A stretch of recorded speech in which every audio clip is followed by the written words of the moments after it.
also have a force of evil.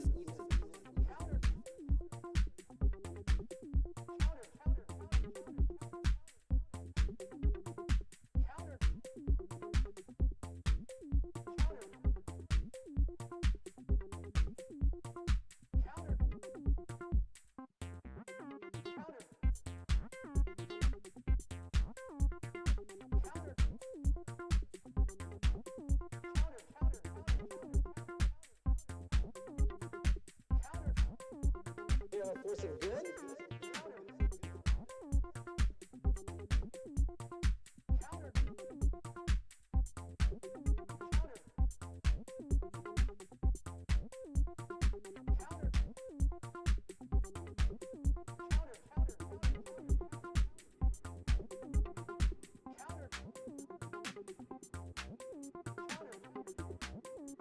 You also have a force of evil.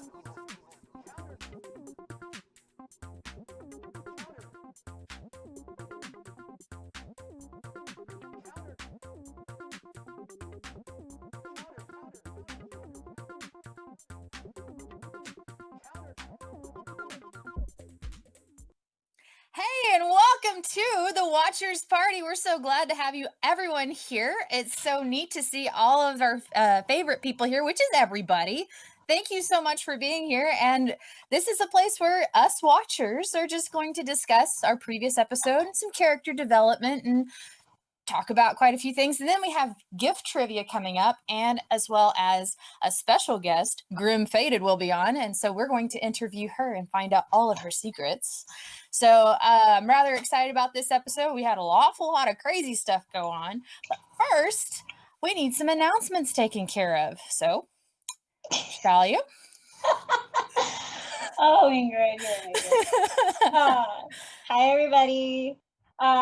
So before we get diving in, like we like to do, I do want to let everybody know that some of you have already amazingly donated, which is weird, amazing to me. But for those of you who are donating, I just want to let everybody know, in case you didn't read the Discord, everything that is donated to this channel goes back into the show. Everything is going to go back into the show, into the force cards as soon as it is up and running. So that is where all the money is going towards. No one's taking it. It's just going back to the show because we're here for the show, right? Yeah.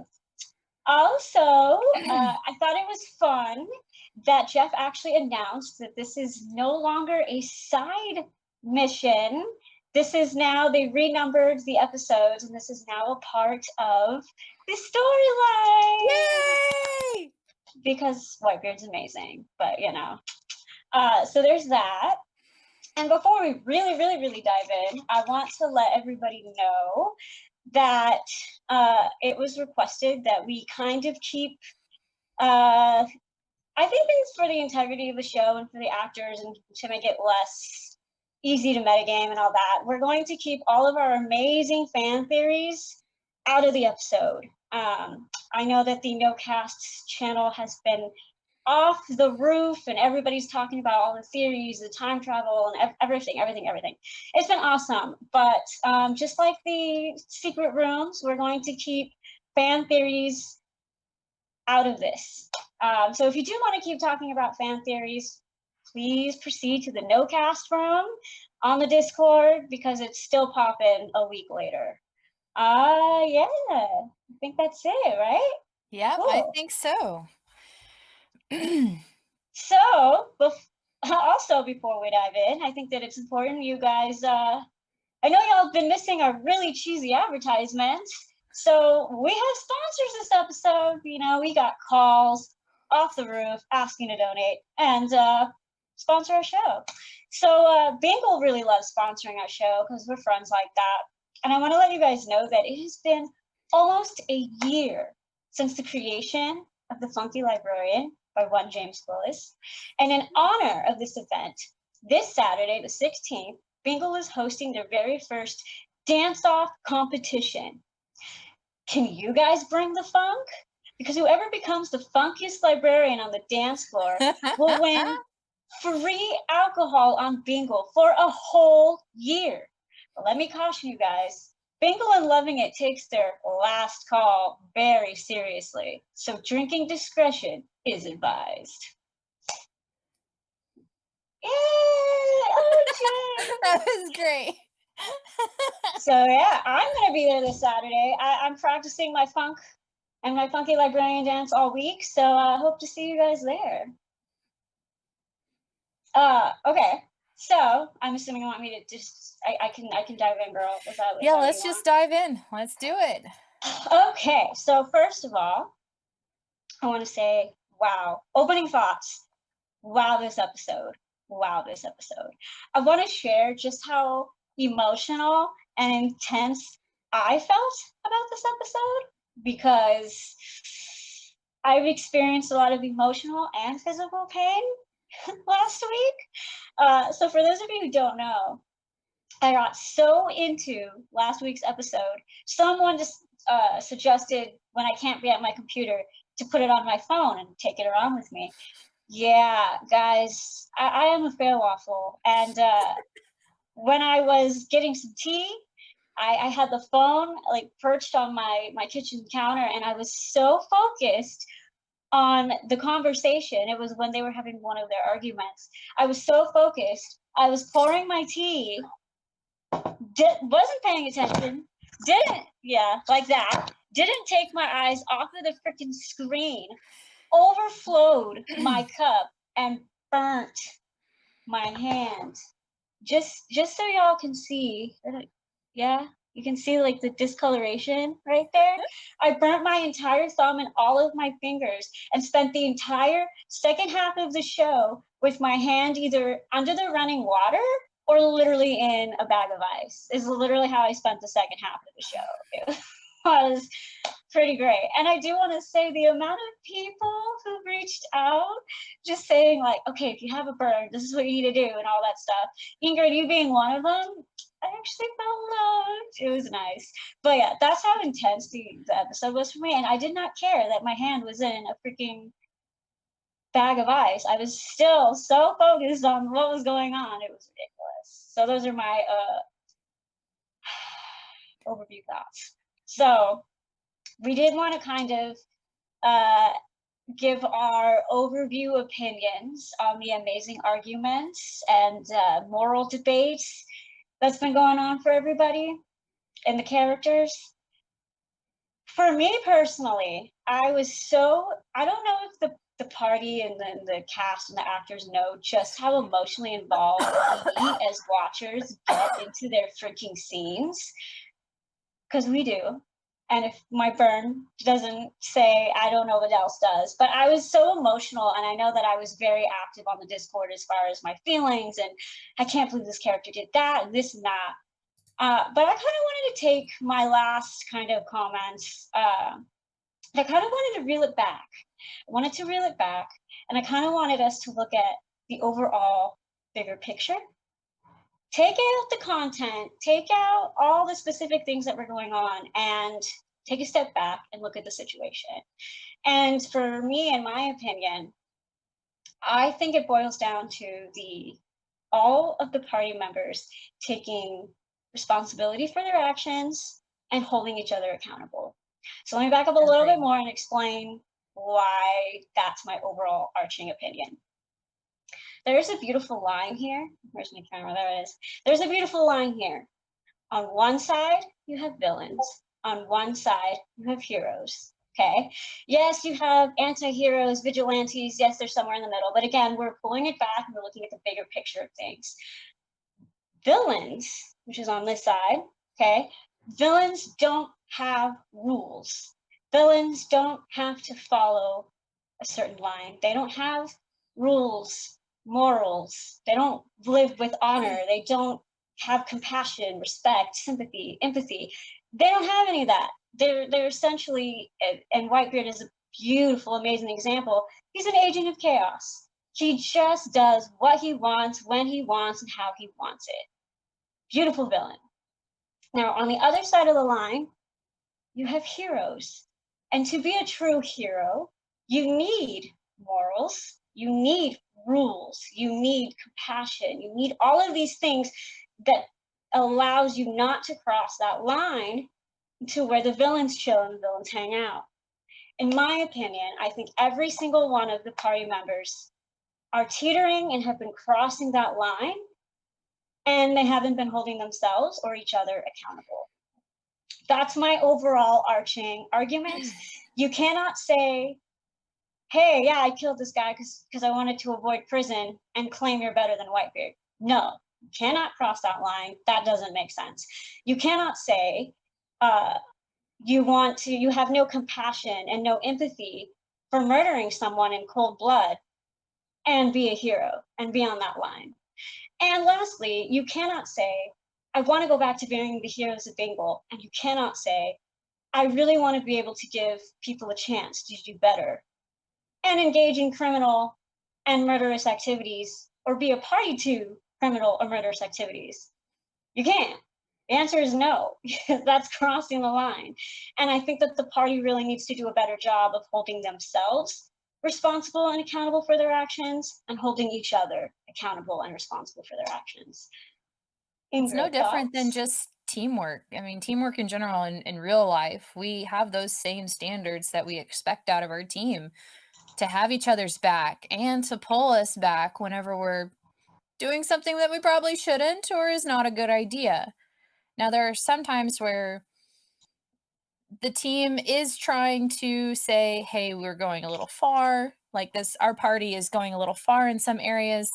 And I think that's where our turmoil is right now, is some folks are having that wake up call. Some folks are still not quite there with the wake up call of, oh, we're actually going a little far with this. But I mean, overall, that's where this argument is, I think, in its heart is, hey, we're not really acting like heroes. And Lily really did talk about that an awful lot, with trying to explain to everyone why she's so frustrated, and even at herself, because she didn't realize that she's going on this slippery slope with everyone else. And everyone's going down the slope at a different speed, because Civ has just been coasting down this anyways. Like, that's just, he's used to it with his past. He's trying to point out to everyone else, hey, we're having these issues and you're not noticing, but I'm trying to tell you, but you're not listening. Lily finally had the wake up call. James is realizing this. Ugo's starting to realize this. I don't think Fahima gets it. And I think that's just, everyone is realizing where that moral line is, Well, and how this all fits in with their group. Do they want to consider themselves heroes? Do they want to be considered as good? And they've had these arguments before of whether it's right or wrong to take out this bad villain like Grolago. We were supposed to take out Grolago because he's a big baddie and he did terrible, terrible things. But they had a huge argument over whether or not that's right or wrong. And Ugo said, I am exactly like him. I should be punished just as badly. And so this is that same situation. And I think no one's on the same page anymore about it. And, you know, I think that this is just the conversation that they need to have, but there's still a lot of emotion into it. No one's really logicking this out. And so agreed. a And lot I of think, emotion in this. yes, and I think that, again, going back to, guys, that's what makes this line so difficult, by the way, because I'm starting to read some of the chats. Every character has a struggle. Every character has something they're dealing with, whether it be Civ's PTSD, whether it be Ugo's, traumatic experience. They all have a battle, but that's why they are all equally just as wrong and not helping each other out. We can, even as us watchers, we get into their story, we understand and relate to them. But the more that you try to justify your perspective and your point of view, you're teetering towards that line. And the bottom line is, the line is there. Whether you want to believe it, whether you want to follow it or not, it is there. You can find all the justifications you want. But that's what makes each other so important. When you can't, even in life, when you are struggling, when you're angry, when you're upset, when you're sad, you can't see clearly. That's what your family, your friends, your therapist, your whatever, the rules, the laws, that's what they're there for, to kind of make you, shift you back to this side and think and see clearly. And I do want to say, I think Lily woke up. Lily had her, to use her words, last call this episode. She finally she's been suppressing her emotions. She's been using all these fun analogies. She's been intentionally not seeing what's in front of her. And I think this episode, she was like, oh my God, here's the line, and we're all over here. And that she included herself. She realized she wasn't holding her party accountable to what was going on. And I think some people said that, well, Lily's giving them ultimatums and she's telling them she's not being fair. I want to challenge that. I think Lily is now, in the last episode, taking responsibility for her own actions. She's saying, if A, B, and C is how you guys are going to be, I'm going to do this. She's now focusing on herself. She's holding herself accountable. And Mhm. honestly, guys, that's called boundaries. Yeah. If you do what you want, if you want to do A, B, and C, fine, I will leave. I will do this. She's not asking or demanding anything from anyone else. She's saying, okay, I'm holding myself accountable now. Taking my responsibilities for what I've failed to do up until this point. I think you guys should too, but if not, this is where I stand and here's my line. I think that's beautiful. Yeah, I think that she had a really, really good wake up call moment, and I thought it was really kind of cute whenever she almost died.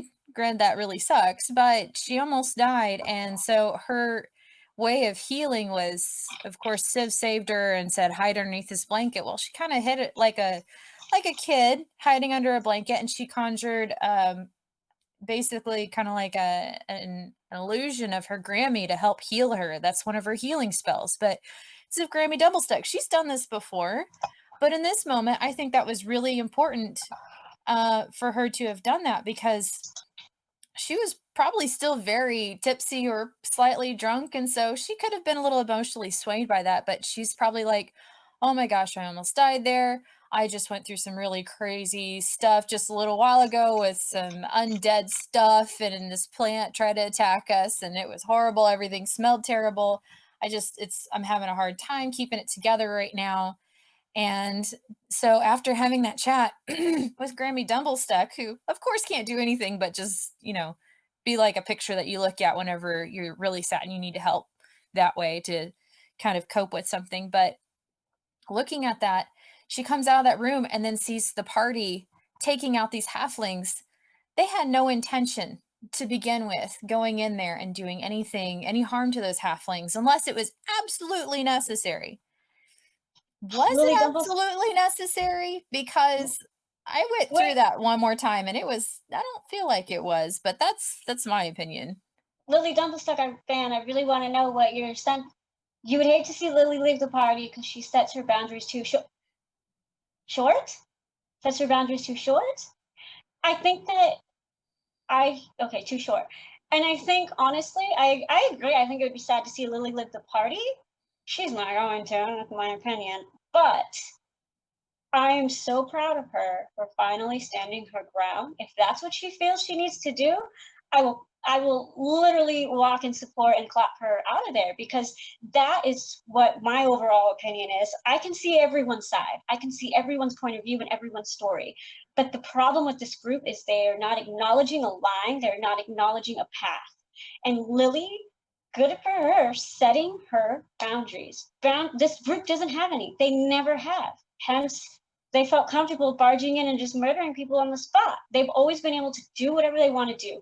Regardless of whether you personally feel that's right or wrong, Lily set a boundary. And I think it threw some of them off. Even Fahima was like, well, we don't want you to leave. They don't know, they've never had any pushback because everybody's been focusing on validating each other and all this stuff. No one's stepped up and said, this is where I stand, the end. And I think Lily, she's finally showing them what boundaries looks like. And I hope they respect that. I do. I hope they do. And that they're pushing back because again, they're not used to it. They're for any No, one of the members. They're just they're not used to that the only pushback. person in this entire group that is used to boundaries is Lily because she grew up in a large family on an island. They had boundaries on that island for so many different things. But Ugo, I mean, he talks about it. He had a really difficult past. Civ had a really difficult past. Fahima, she was on her own for quite a while and it was just her and her dad, but she basically she had some boundaries, but I don't think she really truly knew them. She was just kind of on the naive side. Now with Morgan, not Morgan, I'm sorry, James had some boundaries he had to adhere to, but he crossed them by teaming up with Squillace. So that was his own thing. And he was trying to create boundaries, but it's kind of hard to do that whenever you're dealing with such a powerful, crazy being like Squillace. But that's another Oh, conversation for another time. I didn't want to interrupt you, so I was waiting. I want to respond to Akuna Matata and Grimfated. Uh-huh.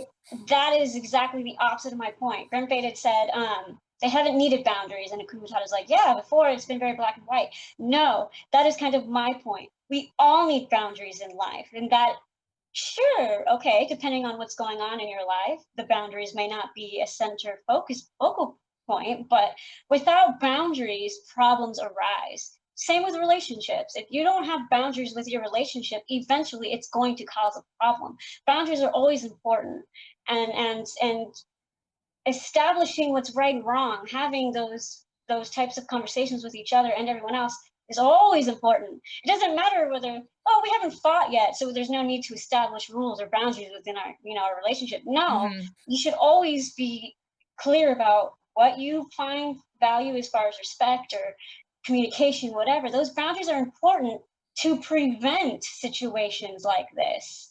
And that's why I think overall they are just not, they're lacking and they're suffering for it right now.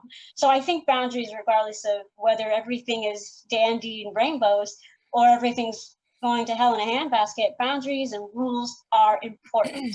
And by the Yes. way, last speech, I know I talk. That's why, by the way, when it comes back to this line I'm using between villains and heroes, being a hero ain't easy. Mhm. The average person is not a hero. So that's kind of what my point is they're holding themselves at higher standards. Y'all better live by those higher standards. James himself said, I really want to be a hero of Bingle again. Okay, take some responsibility and act like one. You are held to certain boundaries, rules, and standards, and they're all falling short as far as heroes go. Now, as a huge supporter of Team Force of Evil, if they don't want to be heroes, guys, I am more than welcoming them to cross that line and chill with me and Whitebeard. But do not come sit next to me in Whitebeard and then then look at Whitebeard and say you're better than him. That is not how the cookie crumbles. Yeah. That's my thing. And one last thing. one last thing. Yes, I'm the worst.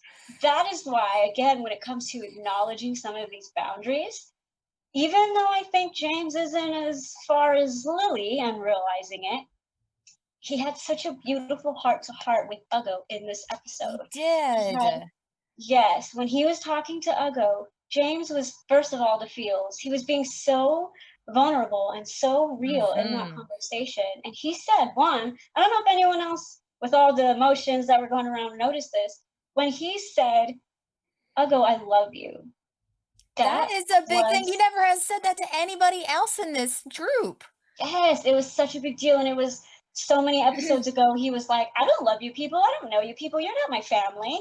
Oh, It wasn't yeah. too long ago he was saying that. And so for him to be so vulnerable And in he the said moment, that, "I need you." Those are 2 yes. separate things. I mean, you can love someone but not really need them. You can need someone but not really love them.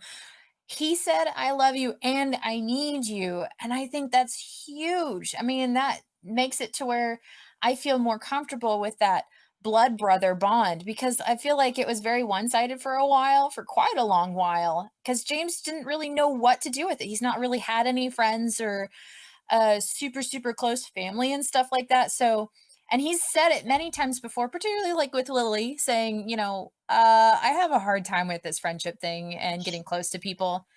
Him making that defining moment of I love you, I need you, and we're Yes. family, don't you care about that, Ugo?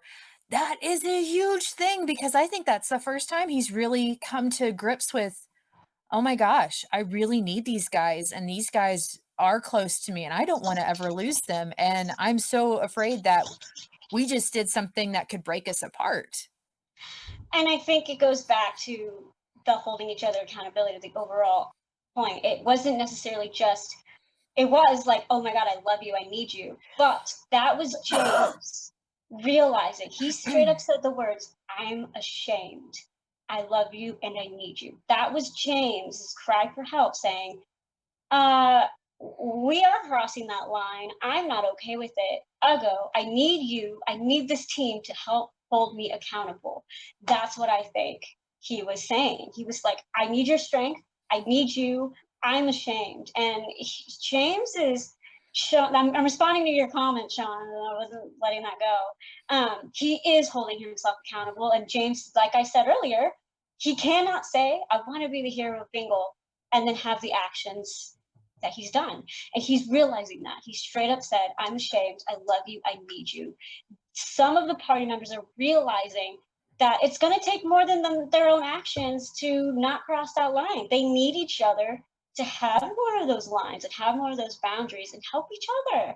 Civ, just last example, Civ was doing great. He was talking to Charmers. He was making progress in the right direction. And as soon as we got into Dalto Thune, as soon as we got into this amazing Whitebeard thing, they stopped holding him accountable. They're like, no, Civ, it's fine. No, Civ, you're great. You're fine. You're good. I think it was whenever they started dealing with royalty. It started really getting to him whenever they're dealing with the Duke. But I think he was recovering from that. And then all of a sudden he had to go deal with the King of the Dwarves. And that just really, really got to him. And then he also had a flashback to Orc Wars and stuff like that. And I think that just made him regress really bad. And he had a hard time coping. And then all of a sudden, boom, we're in Ayn. And now we have no clue what's going on and why they're even there. And now you're having to re-deal with Whitebeard again. That's really hard to go through. 100%. And where was his team when Civ was struggling to deal with this stuff? They were not holding that. They weren't saying, hey, Civ, I know you're struggling. Come to the light, so to speak. Come, stay true. They were like, no, Civ. They were just giving him his distance, his space. Understandable, you need to do that for the moment, but you need to address that kind of a thing. Like, okay, fine. Go and have your drink. Go take care of that evening. The next day, we need to have a talk about this in a more rational mindset, because right now you've lost it right after getting back from that orc war. And it was just boom, boom, boom, boom, boom. No chance, no rest time to even get a chance to talk through all this stuff. And so that's why he's lashing out. That's why he's having such a hard time. And that's why he's giving ultimatums. You got to tell me an answer, because he's reaching out going, I don't know what to do in this situation. And you guys are supposed to be my support line. Why are you not giving me an answer? Because I can't make one very good right now. That's the way I feel about Civ. Akuna Matata and my girl Meg there, I disagree. I feel that, again, when we're talking about responsibility and ownership, the hag straight up said things will change. He asked the hag what would happen. She answered, and he's ignoring that. He is using the, things won't matter as a way to not hold himself accountable. Hammer down. I think that that's an excuse. They have gotten some sort of confirmation that things would change. If he wants to ignore that, if he wants to misinterpret that, I think that is Civ not wanting to take responsibility. That's what I think. I think kind of that along those lines too, but also I think he's starting to question a little bit, and that's why he's really asking for that advice from the group. He's asking instead of just because he was just doing things just to do things, and he was doing his own jolly little way. Now he's like, hey guys, I need you to give me direction because you've asked me to ask this, and now I'm not quite sure. But he doesn't have solid hard evidence. This is all just from a hag. Hags are notorious for messing with people. They do it for fun. And so speaking of these hags, we have 3 hags. We initially had 1, Griselda, and we're like, oh, it's no big deal. And then we come across this sea hag who has really thrown us through a loop with all her premonitions. And then she goes and says, hey, we have another sister, and she's crazier than we are. What are we supposed to do with that? How are we supposed to handle it? How is the party supposed to handle that whenever this one, who is not so bad, is still throwing a lot of stuff around? I want to say the hags are my favorite. I mean, Whitebeard's my favorite. I love the hags. My favorite moment with the hag was when she straight up said to James, you can look into my eyes and just if you don't want to deal with it, then I love how chaotic neutral she was. She was just when she said, "I wish you would have looked at me, but it's whatever." Like I was just like, I don't. She's such a You are. temptress. Oh, I love her. I love her so much. I want to have tea with her so bad. I want to hang. Make sure you wear your steel or your lead sunglasses whenever you're with her, so that way you don't I'm look just at her. gonna stare at my tea. It's good. I'll stare at Yeah. your beautiful, oily. What are they called? Seaweed. I'll just stare at her. Seaweed feet. Else. Yeah. It's fantastic. So I Oh my was really curious, especially after last week, whenever I was talking, like, I don't know a whole lot about hags and I'm really curious about hags. So today I did a lot of research and, well, Vale Waffle got an awful lot in our private message of all the She's stuff I great. learned from it. But I think the sea hag is probably just a traditional sea hag. She has that death glare. She has all that creepy, horrible seaweedy stuff and is just terrible. But I've learned an awful lot about sea hags, and I know Jeff does a lot of homebrew, and so I was trying to figure out Griselda. That was the one I was really curious about, was Griselda, because they were able to look her in the eye. As far as I knew, don't look hags in the eye. And she only had one eye, but still, they were able to look her in the eye without even having to do a wisdom check. So I was curious about that. And so I don't know. I couldn't find anything that was solid. So I think Griselda is totally a home brew. So I'm starting to wonder, is the other sister going to be an entire home brew? And when is she going to pop up? But we never know. It was hilarious because Ingrid, you're so cute. She got so excited. She's like, I think learning more about hags is the answer to this. And I was like, well, I promise you ain't gonna find us in there. And she's like, no, just watch. So like she does all this research, and oh my gosh, it was fascinating. I loved it. But we talked about it, and she just sent me this long thing. And at the end, we're like, yeah, okay, we didn't learn anything. Like, Yeah, we didn't learn. I learned an awful lot about hags that is really gross. Hags are terrible. I loved everything you sent me. It was fantastic. And It's really cool stuff. But at the same time, I'm like, wow, if we had these things in real life, I'm pretty sure I'd start building my own dungeon and keep them out. Yeah, and it's walking around town. Just saying. Just saying. It's invisible now. Why is it invisible? I'm assuming it's not invisible as soon as Behemoth like broke it, but she's out there. Yeah, she would lose invisibility, was it after 60 feet being away from her, or 1 hour? I think it's that kind of a concentration thing. But I mean, even still, this I am wondering if we're going to see the sea hag again, but we're not going to discuss theories. I hope so. She's creepy. Oh, she's the best. I want to have tea with her. Also, I do want to take 5 seconds to say that I know I've been saying how much I love Whitebeard and how sad I'm going to be when he dies. Can I not, like, you guys can see me now, can I not tell you how my heart stopped as soon as it was like, I march off to Whitebeard's ship, and everyone was all heated. And I think if I was level-headed like I am right now, I'd be like, yeah, he's not going to do anything. But in the feels, I swear, I was like, is he going to kill Whitebeard? Is he going to do it? Is it? Oh my God, why is my heart not beating? Is he gonna kill him? I was genuinely like, why? I was wondering that too, because I was like, are you guys not going to go after him? Are you not going to go after him? Like, you guys could be running out the door if you really don't want him to kill him. I had a hand. He looked like he was gonna. And I was like, guys, is he really not? Can someone tell him this? Can someone run after guys? Oh my God. Oh yes.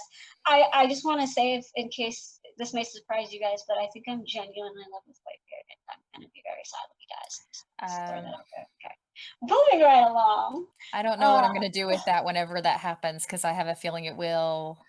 My heart can only take so much. Do you think I'm Whitebeard's type, guys? Can Jeff confirm what kind of type Whitebeard has? Okay, anyway, moving on.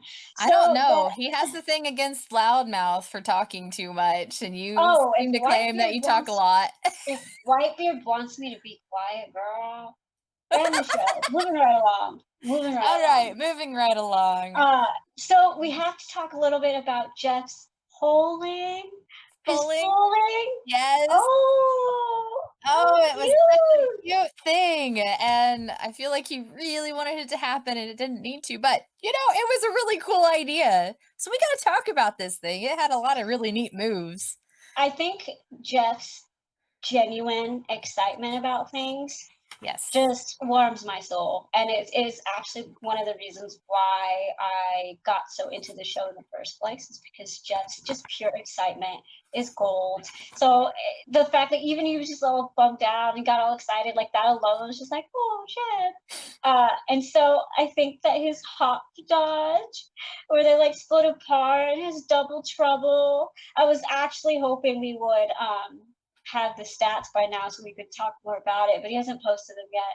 But the halfling slash fooling, it was beautiful. I'm actually very inspired with Jeff's 3 halflings that he's already brought up. I genuinely got like somewhat attached to each of them, and I think if I ever do another character, I think I'm gonna be a halfling.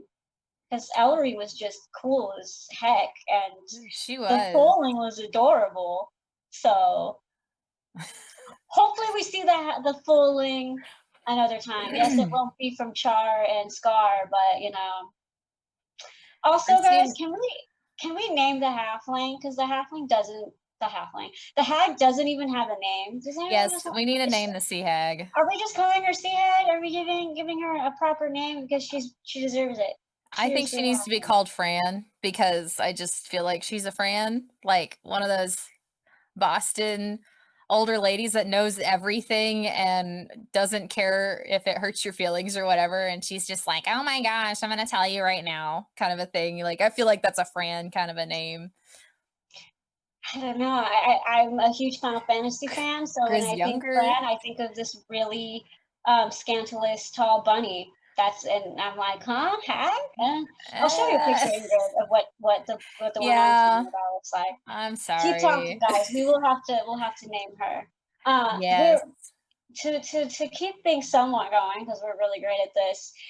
So for today's trivia section, before I want everybody to know, as much as it hurts my soul, I've decided to graciously bow out of this trivia competition for today. And so Ingrid and Briba and Akuna Matata will be doing the trivia today, with Gorbin Plate hosting with the GIF Trivia Part 2. And before we call Gorbin Plate in here, is there something you want to share? Yes, I have a commercial to show. So sorry for motion sickness, but I've worked all day on making this, and I'm very proud of it. I had a lot of fun, but I have a commercial. And let's see, I gotta skip back over here, see if it looks somewhat decent. Nope, don't look at my laundry. So I made a bottle of shampoo here. So our GIF trivia is brought to you by this wonderful shampoo here. Do you ever wonder what the future holds, but can't seem to schedule a reading with your local wandering hag? Well, we have the product for you. Have premonitions in the bath while shampooing your hair with Premonitions of Sea Hag. Lather up with a glob of our divine scent of sea salt and vinegar. Open your sixth sense to receive a cryptic message about your future. Decipher it while you ponder the meaning of life during your weekly bath. Your hair will feel, smell, and sound like the squishing of seaweed. Worth every silver when your party is curious how your confidence is so radiant in fragrance. Disclaimer: opening your eyes while this product could result in blindness or instant death. Use responsibly. I also want to say, guys, that I personally have used this shampoo before, and my hair looks pretty good right now. So not only do you potentially get a reading, your hair looks good. May not feel good in the moment, but it does the job. It does the job. All right, well, let's bring in our guests. Everybody. We have Briba and Akuna Matata joining us for GIF Trivia, hosted by our GIF god, Gorbin Plate. Woo! Wow. Hi, guys. Hello. Hi there. I think, also, Briba, you're muted. I'll take 10 of those. 10 of those shampoos. 10 of those. All right. Okay. Let me get some lawn clippings. Oh wait, seaweed out of my backyard. All right. Wow, that's slick. Okay, cool. Let's see. How do we get this going? So one thing, Phil Awful requested this very specific one. So maybe this will just be a toss-up for everyone. But who is Jeff playing right there? Who's the NPC? This is just a warm-up question for everyone. Oh, I definitely feel I should know this. Is that Grammy Dumblestuck? I'm gonna say that is the Duke, Donald Duke. That does look like the Duke's eyes. That is the Duke. That is the Duke as a duck. Ugh. So anyway, so that was some fail awful service. So let's get into the real trivia now. So these same rules as last time. I don't know if you saw it. Vanderslice, do we want to start with you or do Breba and Kuna? Well, do you guys have the ability to like write your answers or anything like that, and then we could do kind of like quickest right? Cool. I came prepared. You came prepared. Okay, Ooh, so wow. I think I could I do have my own as well. It's a dry erase board, so you just hold it up Fantastic. as soon as you have it, and is fantastic. first person to get it right. So luckily, if you can write fast, good luck. All right. Cannot. First one Okay. then. This might be a tough one. What is James saying is insane?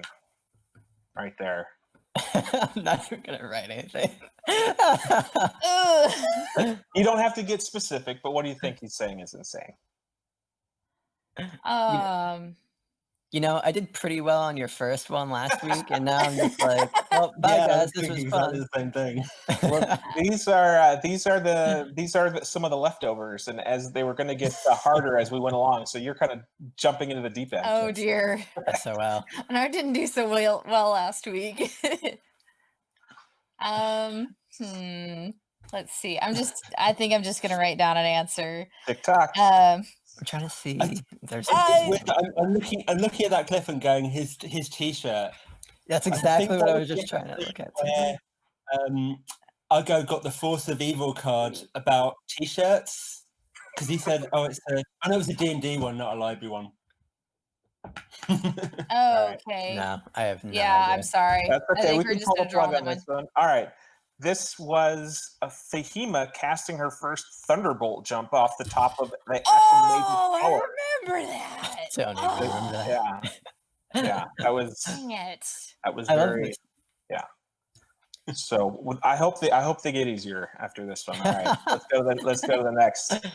All right. What was worth a shot? Again, this is James' question. What is James saying? Oh, that was worth a shot. I mean, so we're writing it down and then just throwing it quickly. Yeah, we're writing these Sure. down. So, Ooh, I think they do though. Yes. I think Brava, good job. I can't remember. That was his name. I had wrote.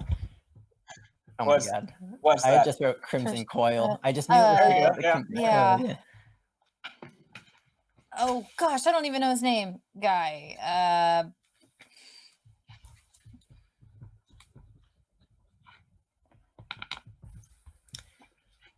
We're It's such a iconic name too, and I was like, how do I forget this? I can't read that. Why don't you read that for me, Vanderslice? Persuading Crimson Coil guy to let them join the ranks. So you're all very close. It was the Crimson Coil episode. It was James casting suggestion on Vargan, but he had legendary resistance. He chose to use legendary resistance. Mm-hmm. It's not persuasion; it's suggestion. It was suggestion. Ah. Yeah, I got the same thing. I looked at myself so many times. I don't know why I got that wrong. All right, we might have to switch over to something else. Let's do another one. Who is Ugo talking to right here? Oh gosh, who is it? I'm so terrible at names. Ah. I don't remember this one. How about this? Yeah, I also don't remember. It's. I'll give you a hint. It's one of the cast members, One of the cast. Well, or one of their party. Aegis, you got it right.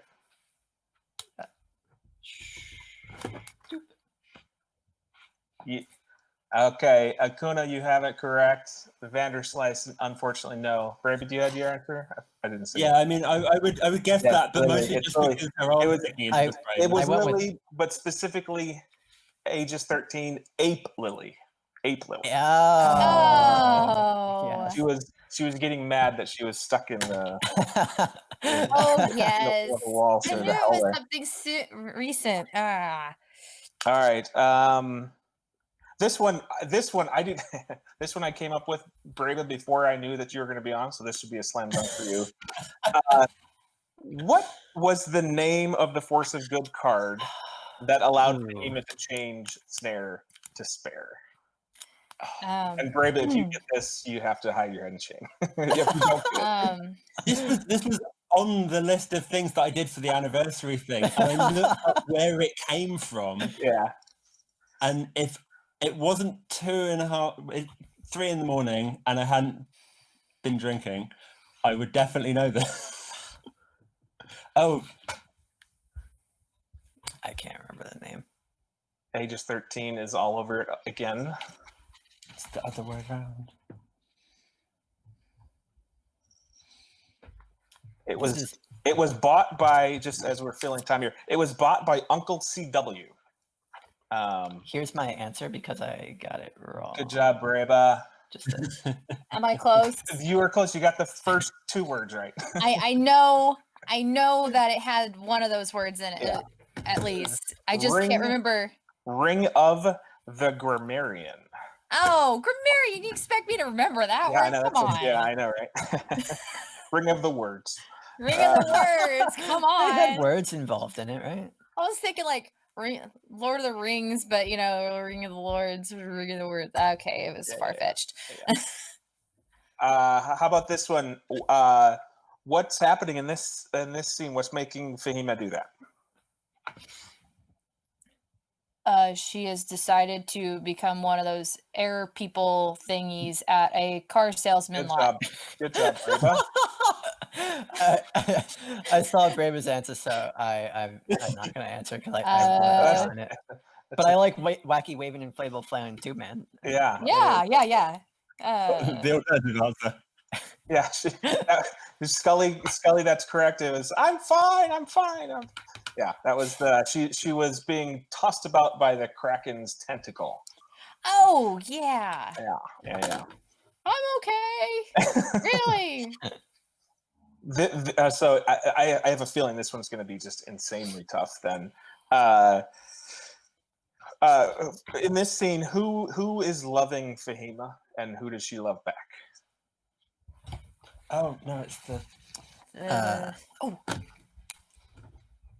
Oh, how specific do we need to be? Because Just I can't remember what they're actually called. okay. I hope No, I that's fine. spelled it right. Yes, Akuna. Yes, correct. Akuna has got the point on that one. It's the Achirai. And the actual question. So that was the it's when dumbed she's down aiming, question. isn't it? That was the dumbed down question. The actual question was Thanks. whose natural 20 animal handling check did she steal to get the Achirai to love her? She stole I mean, James's, this is right? the fourth card. Yeah. Yeah, James. Okay, that was. And he that was totally easier to me. failed. That was actually easier. I thought that was gonna be the tough part. Yeah. Never He was mind. the only one that failed because of that. My first guess was the salvage manders at first, but I was like, oh, but it was a Chira. I really loved her. Wow, everyone got that. So I thought that was going to be tough. I'm stupid in that way. How about this one? What is James doing here? Oh, I know this one. Nice.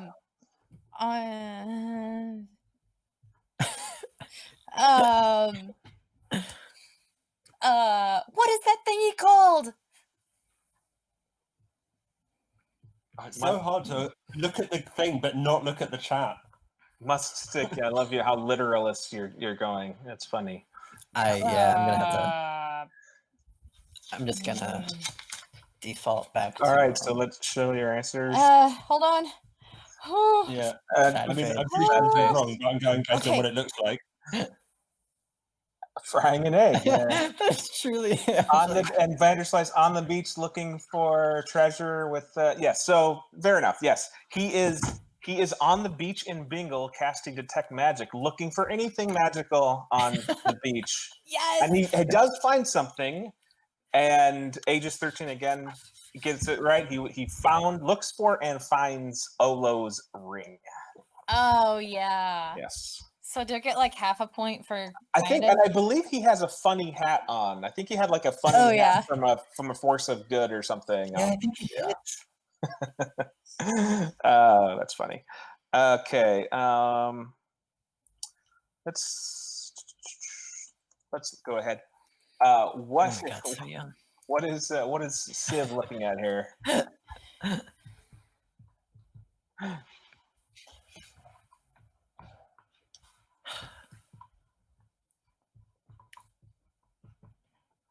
It's clearly something that has caught his eye. I'm literally going through all of Jeff's NPCs. Snake Masters. Cheater. Really not confident in this.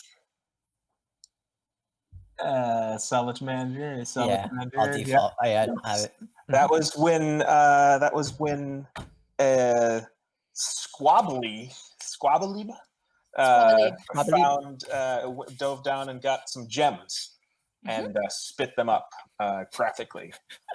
Yeah. Oh, I missed that. Squabbly, also the one that led Civ to the infamous clam for the clam killer incident. There you go. R.I.P. F for respects. All right. Do we want to do one more? Yeah, let's just do one more. Okay, one more. Or maybe two. We'll see. What? So it looks like Jeff is completely stressed out right here. Why was he stressed at this moment? He's looking at. Looks like he's looking at his iPad or whatever screen he's got. Yes, Braba, that's right. Yes. Yeah. Yeah. All of those. Good job, Vanderslice. And yes, correct. Yeah. Bonus question. I figured that was going to be easy. So, what the bonus question? How many forces of good and forces of evil did he get at one time? Are we separate numbers or total? Grimfated. Of course, you would know the forces of good part because that probably each one of those hurt your soul a bit. I feel like this number came up, but I can't remember if it was total or I was one thinking or 23 also. 50. Okay, so we got all the answers in. All of you are wrong. Grimfated got the forces of good part. You got 22 forces of good and 16 forces of evil. In one, I love his face go. there. Yeah, this is when we broke Jeff. That was amazing. Yes. We totally broke him. That was a hallmark moment right there. So that's congratulations. I think everybody again won this round. It's a family show. Yeah. Maybe here's a bonus question. Who's Lily talking to?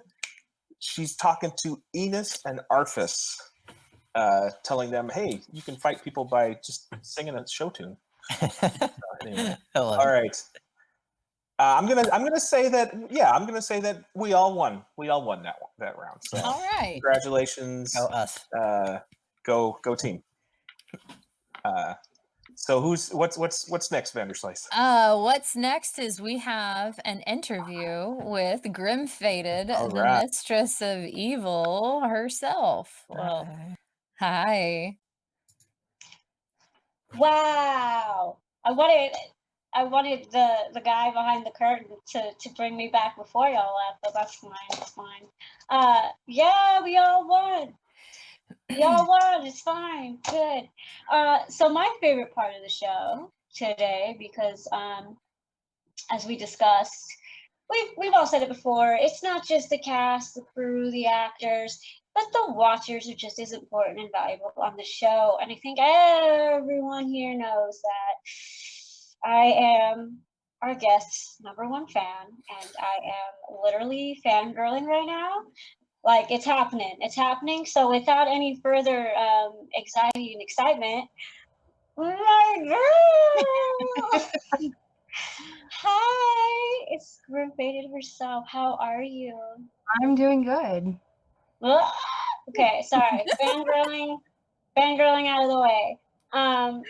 Thank you for agreeing to do this. I know I had to twist your arm a little bit, but at the end of the day, no one tells the goddess of balance what to do. So I'm very thankful you decided to willingly do this, and you make me happy.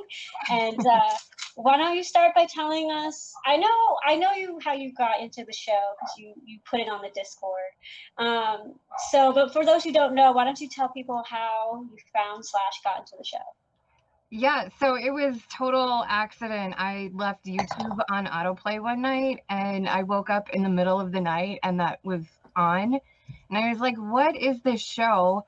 So it's 3:00 in the morning, Jeff's talking about pirates and all this stuff going on. And so I like stayed up the rest of the night watching this show. And I was like, well, now I have to go back and rewatch the beginning and the rest is history. So beautiful. Do you have a moment of the show, because that's how you found it, but was there a moment in the show that hooked you and you decided, okay, I'm going to continuously watch this? Like, where was the point between, okay, I'm casually just watching it versus like, no, I really like the show? Did you have a moment?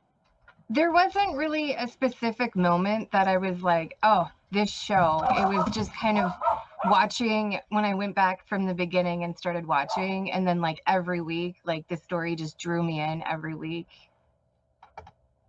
I also want to point out that you have an amazing background, and I think all y'all are telling me I need to step up my game. I get it. I get it. Curtain. It's a curtain. I do. I do. It's curtains of blood. Mine's a bed sheet, so you go Walmart and you get a bed sheet. I also wanted to ask you, just in general, what is your experience with D&D, and has watching this show influenced or changed?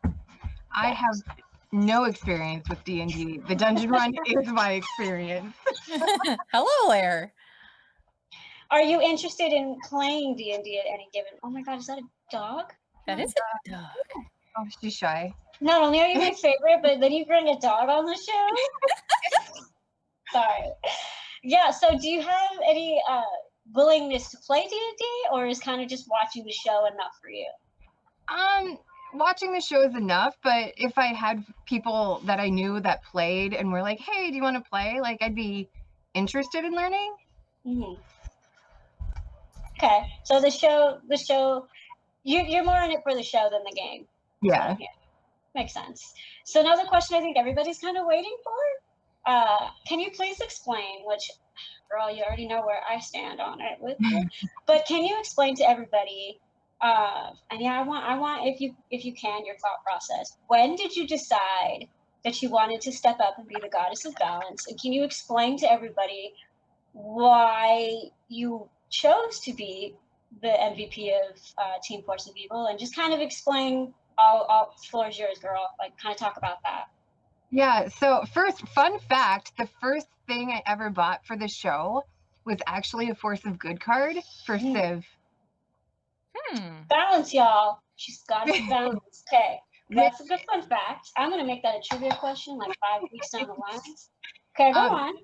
But no, I just, watching the show, and there was one point when somebody asked, who do I have advantage from? Like, not do I have advantage, anything. It's just, oh, who do I have it from? So I was like, wait a minute, like, no. Like, so then that was the moment for me where I was like, okay, we can make it more interesting. So what made you, because girl, not only did you make it interesting, but you're leading the team. When did you feel like, I'm going to literally keep doing? Is it just because, like, again, you didn't want it to go back to that point, and now at this point you're kind of just the goddess herself? Like, what keeps you motivated to kind of keep doing it? I don't know. Like, it just kind of started as giving a couple here and there, and then it just kind of snowballed, and now it's like, well, everybody kind of expects this, so all right, we'll keep going. Love it. And that's actually my next question. How do you feel about, first of all, being called the goddess of balance, which, by the way, I named that. I don't know if anyone else has actually said that. That's just my thing. How do you feel about that? And how do you feel about, like, the role and the character that you are now in the show, or part of the show? Like, how do you feel about it? I I don't really know. Like, it surprised me that so many people have been supportive of me doing what I do.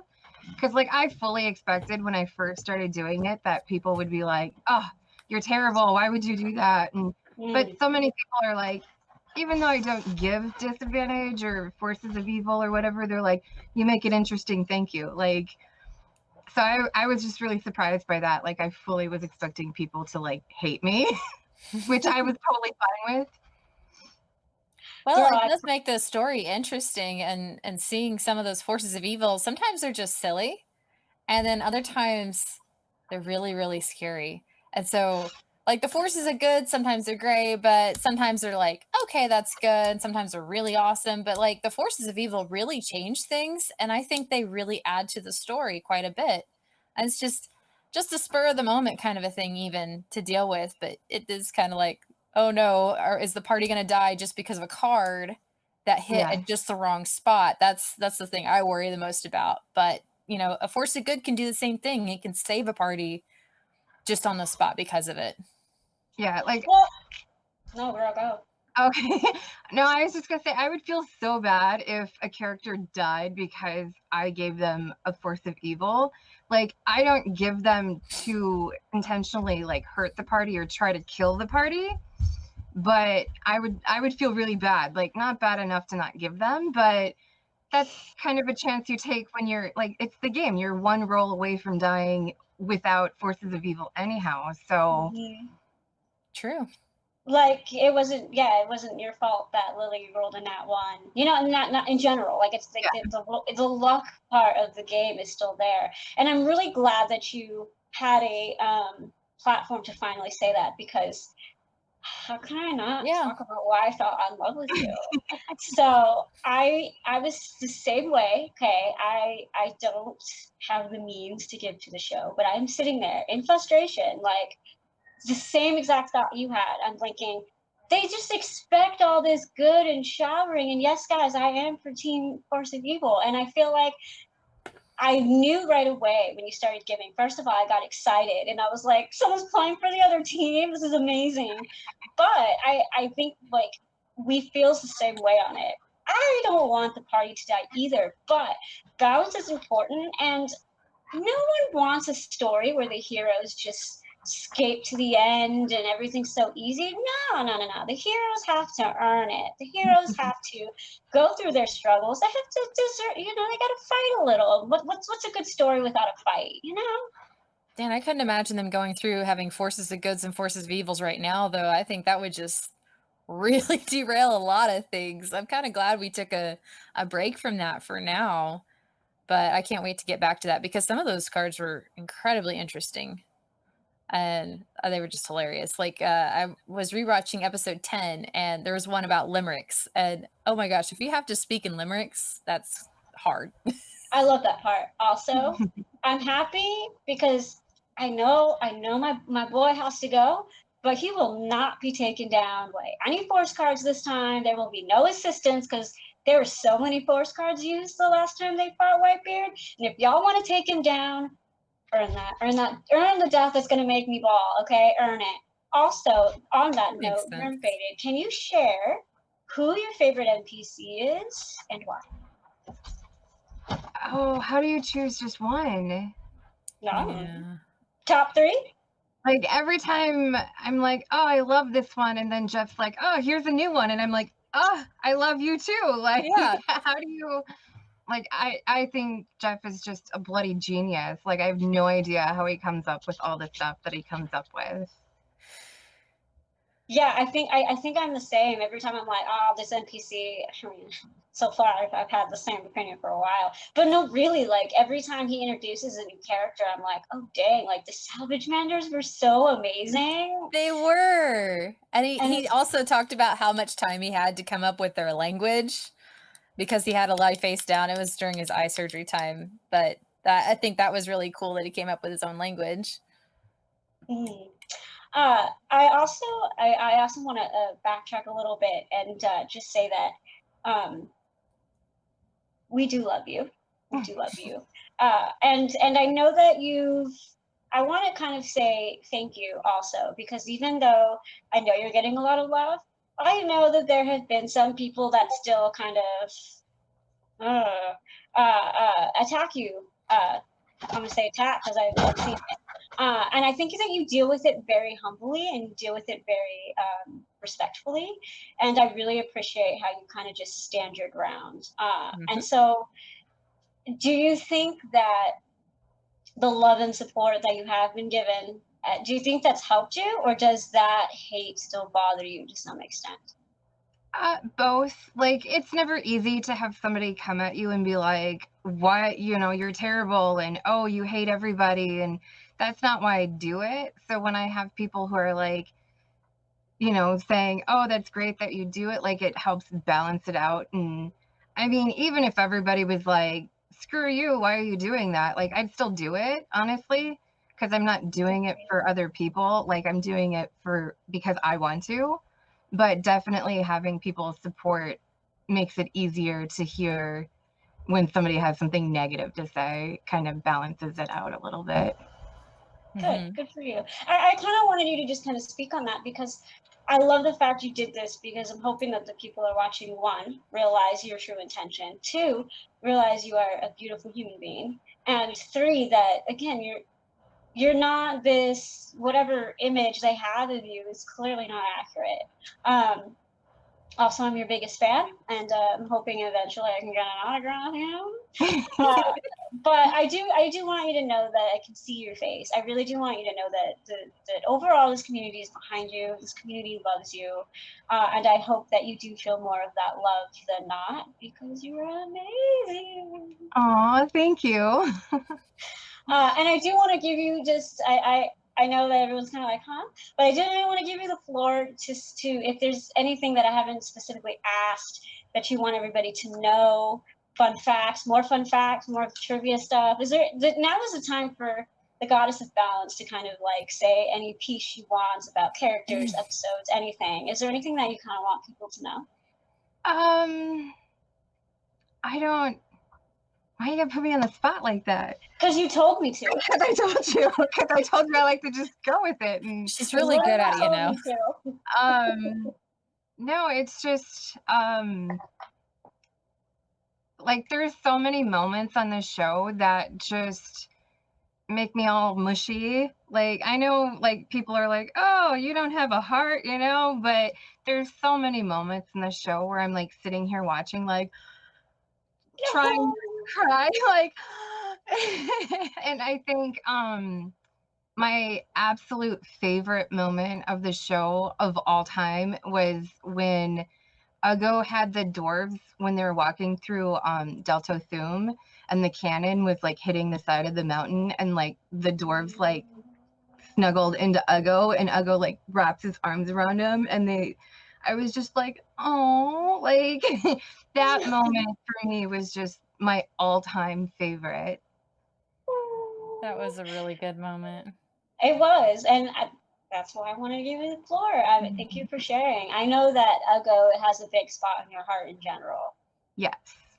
Like Ugo is your guy. Is he still your guy? Yes. So far. So far. Which is all any of us can say, right? Yeah. How many times have you gotten emotional / cried in the show? I don't think I've cried, but I don't have quite that many feelings, but no. Balance, y'all. Gotta be balance. No, at least every other week there's a moment where I'm just sitting there going, oh man, like it just plays with your heart a little bit, and you're just like, oh, I can't take anymore, but keep going. Yeah. Okay, so nothing has broken you yet. Stay tuned. I'm sure it will. I know. Secretly, Whitebeard's second death is gonna send a tug on you a little bit. Can you at least say who your favorite villain NPC is? Oh. So that narrows it down for you. Well, that's hard to say, because right now we're so focused on Whitebeard that it's hard to say anything other than Whitebeard. Maybe I just wanted you to say, maybe that's all I wanted to hear.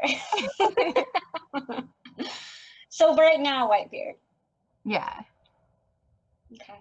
You've all heard it here, people. You've all heard it here. He's the greatest villain of all time. That's exactly what she said, right?